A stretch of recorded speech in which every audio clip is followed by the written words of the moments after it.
I am back from Kentucky, which means it is time for the final bottle haul. I'm super excited to go through this. Let me know down below which bottle you're most excited for me to crack and review. Be sure to like and subscribe as well if you're enjoying the content. I'm also on Instagram and TikTok as well. Let's get into the bottle haul.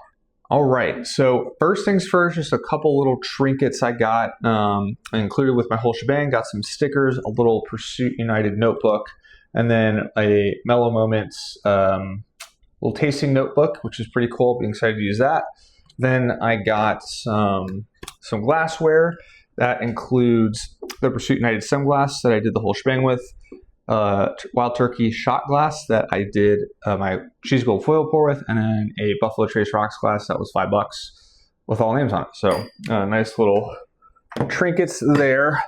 And then we're gonna I'm gonna go buy Distillery on stuff I got. So first things first, we got a lot of stuff from Buffalo Trace and via Buffalo Trace Distillery, kind of at some other stores.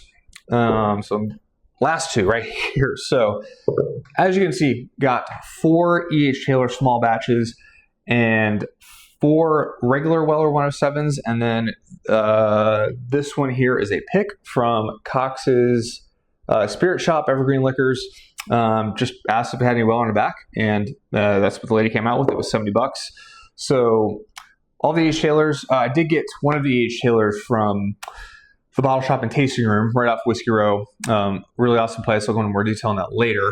But basically, if you don't know Buffalo Trace, they do drops pretty much every day, and every day I went each of the 4 days. They had E.H. Taylor and Weller 107, so that's how I got the 4 107 regulars, 3 of the E.H. Taylors, and then of course the pick and the extra E.H. Taylor at another store. I did get this Sazerac Rye Full Proof. This was at just a random store I ran into south of Louisville, $40. Really excited for this one. I've heard it's pretty solid. And then on Tuesday, really random special release drop at Buffalo Trace was this Elmer T. Lee. So excited to have that here in the Speakeasy. I've always wanted a bottle of this. I know the new price kind of sucks, but I enjoy the pour and the bottle looks cool. And then yesterday, their special release was Stag 26A. Again, hear good reviews on that one. Excited to crack it. So we definitely got a lot from Buffalo Trace. Obviously, most of the same 2 bottles, but and I know before you ask, can I have a 107? Unfortunately, no. They are all claimed by myself or some buddies. So let's get all of these off here, and I'll go over this in a tips and tricks video. But look up what is at Buffalo Trace today. It's a Facebook group, and they will tell you what all they have. And Weller 107 each day lasted a long time. Like, you could have gone there at 2, walked right in, grabbed one, and been good to go. So getting all these off here. Here we go. All right, so next we're gonna do Old Forester. So Old Forester wise, I got 3 of the 117 series. Now these are really awesome. They're just kind of different things that they're doing. I got these 2 High Angel Share Rye at a liquor barn, and they were pretty much retail. They were like $70, so close. And I tried it at a bar later that night, and they're fantastic. It definitely reminds me a little bit of President's Choice Rye. They're definitely not the same, but it reminds me of it. And then at the Distillery on Tuesday, because they were closed on Monday, they had the extra old 1910. Y'all know 1910 is one of my favorite bottles, so excited to have this little guy in there. And that is it from Old Forester. All right, let's see here. And then let's do a couple singles. I'll end with that one. So at Four Roses, they almost always will have some master distiller picks from Brent Elliott. This is the new labeling and stuff. I like these, but the side label I'm not a fan of. But this is an OBSQ, aged 10 years, 8 months. It is a tier 3, and it's 57.3 ABV. So these are always really solid for $100. You can't beat it. Excited to have this here in the Speakeasy. And then at Michter's, Again, another distillery that has a Facebook group to tell you what has dropped. The only thing I got from there was this 2026 Shanks Sour Mash. This is for a friend. I want one, but just for the price, I couldn't do it. And unfortunately, all 3 days I was at Michter's, it was the Sour Mash or Shanks. And, those are kind of like the 3 Michter's bottles I don't really want. So unfortunately, this is all I scored from Michter's, and it's not even for me. But I'm glad my buddy is going to get one of those. And then let's see here. We'll do it 2 for 1 here. 2 different distilleries, but 2 cool bottles. So Heaven Hill, they are not doing their drops right now. So on Tuesday, it was just a normal day, but I still stopped by. On Monday, they just had these little large crack grenades, which is 125 proof large crack. They're pretty good. They're $30. This is again for a friend. So like if you've been following my videos, half these bottles are for me, half are for friends. So this one is for a friend. And then another friend bottle is the 2026 Star Hill Farms.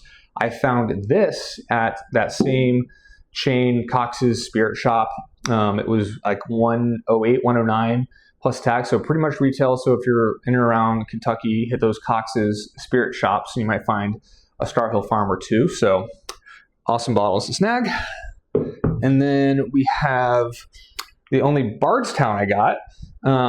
This is the new Distillery Reserve, the Mars. So it's a blend of Kentucky straight bourbon whiskey and a single malt Japanese whiskey at 109.8 proof. You have, let's see, the blend is 69% of a 10-year Kentucky, 74, 18, and 8. Then 8% 16-year Kentucky, 75, 13, and 12. You know what that is. Wink. Gobble, gobble. And then the rest of it is 5-year, 100% malted barley Japanese whiskey. And I tried this before I bought it. It's really good. I think it's solid. You do taste the Japanese, but it's not overpowering. And you definitely taste that alleged wild turkey in there for sure, even though it's only 8% of the blend. So excited to have this one. And I tried the Cascadia as well. It was good, but compared to this was a clear winner. And then last but not least, we have 3.5 bottles from Pursuit United. So let me get these looking up here. First off, I mean, just the bottle design itself is really cool. This raised glass, cool bottle shape. They are 700 ml now, so they're following the trend that everyone is. But so we'll start here. So this was $30. This is their Melwood bottled in bond, and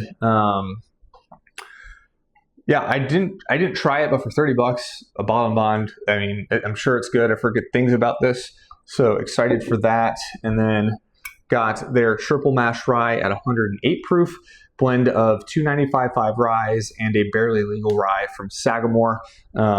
This is really solid. You do taste the 95.5, but in the beginning, and then comes that barely legal at the end. And then this is the barrel proof triple batch bourbon. So this, again, same with this one. It's a blend of 3 mash bills from Bardstown, Tennessee distilling partner, and Finger Lakes Distilling. So this was really good. I got to try that.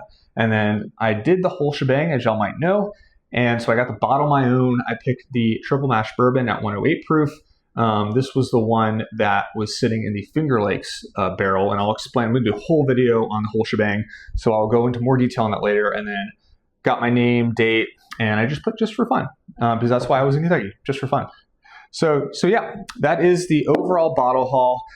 Really successful trip to Kentucky. I'm going to have more videos coming out on tips and tricks, bars to go to, the whole shebang, like I said. And got some awesome reviews coming up soon as well. So stay tuned for that. Again, if you have enjoyed the video, be sure to like and comment, leave a subscribe if you are enjoying whiskey content from your boy. And I hope y'all have a wonderful weekend. Cheers, y'all.